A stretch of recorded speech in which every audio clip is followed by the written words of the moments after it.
Selamat pagi Bapak-Bapak, Ibu-Ibu, Saudara-saudari dimanapun berada. Shalom, berkah dalem. Berjumpa kembali dengan Sugeng Pramono dalam renungan Lukas 17 ayat 5 sampai 10.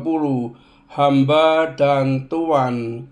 Perumpamaan yang diceritakan oleh Tuhan Yesus menyatakan satu aspek tentang hubungan Tuhan dan hamba pada zaman itu. Meskipun latar belakang yang sebenarnya terjadi di zaman lain, tetapi aplikasi dari perumpamaan ini bersifat abadi.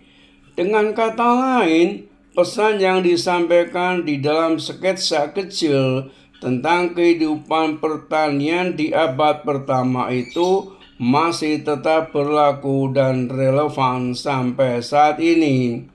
Beliau bersabda, "Siapakah di antara kamu yang mempunyai seorang hamba yang membajak atau menggembalakan ternak baginya, akan berkata kepada hamba itu setelah ia pulang dari ladang, 'Marilah segera makan.' Bukankah sebaliknya ia akan berkata kepada hamba itu, 'Sediakanlah makananku, ikatlah pinggangmu dan layanilah aku sampai selesai aku makan dan minum, dan sesudah itu engkau boleh makan dan minum.' Apakah ia berterima kasih kepada hamba itu karena hamba itu telah melakukan apa yang ditugaskan kepadanya? Tentu saja tidak.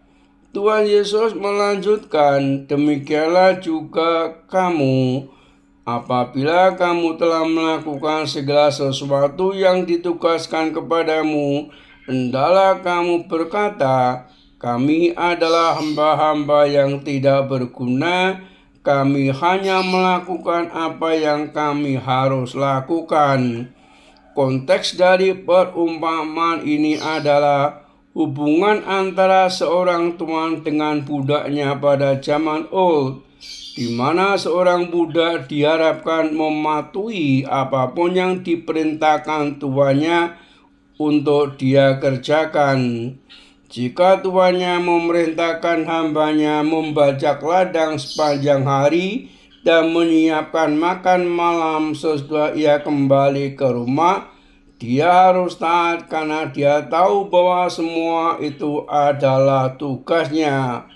Sederhana sekali.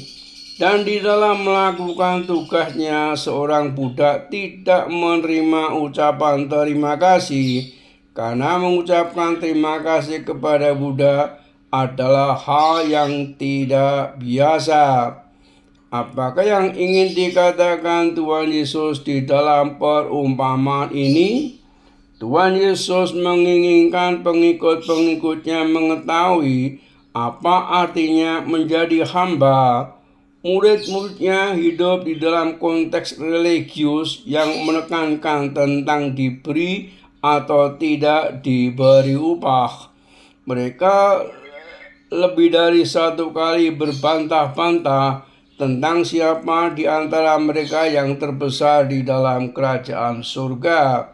Oleh karena itu, Tuhan Yesus mengajar mereka, jika seseorang ingin menjadi yang terdahulu, hendaklah ia menjadi yang terakhir dari semuanya dan pelayan dari semuanya.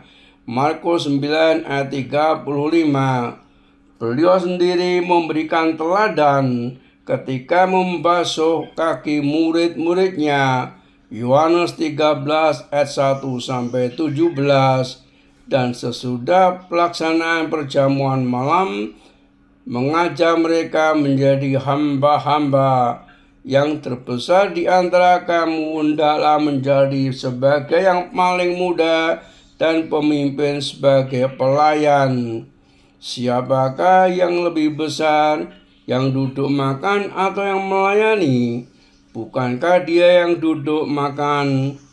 tetapi aku ada di tengah-tengah kamu sebagai pelayan.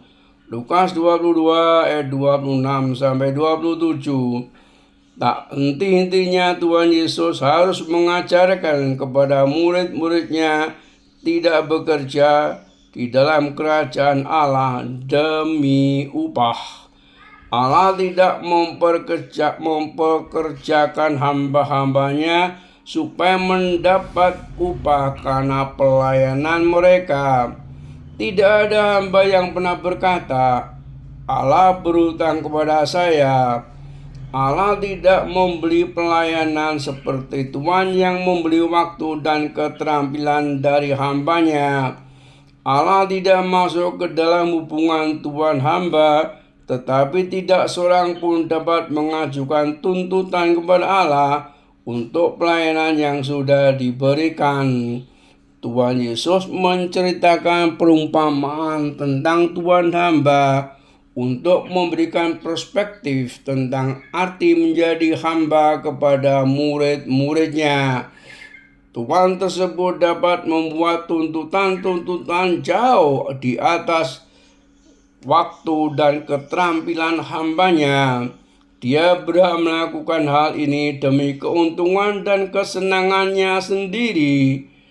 Tuhan Yesus mengisyaratkan, jika hal ini berlaku antara Tuhan dan hambanya, betapa lebihnya dengan hamba-hamba Allah yang telah dipanggil mengasihi dan melayani Allah dengan hati, jiwa, dan pikiran maupun kekuatan. Jika Allah menyuruh hamba-hambanya kudus karena Beliau kudus, maka tidak ada seorang pun dapat datang kepadanya dan mengharapkan upah karena pekerjaan yang dilakukannya. Tidak seorang pun dapat menuntut kata pujian darinya karena melakukan tugasnya. Jika Allah memberi pujian dan upah, Beliau melakukannya karena anugerah, bukan karena balas jasa. Salam dan doa, Tuhan memberkati. Amin.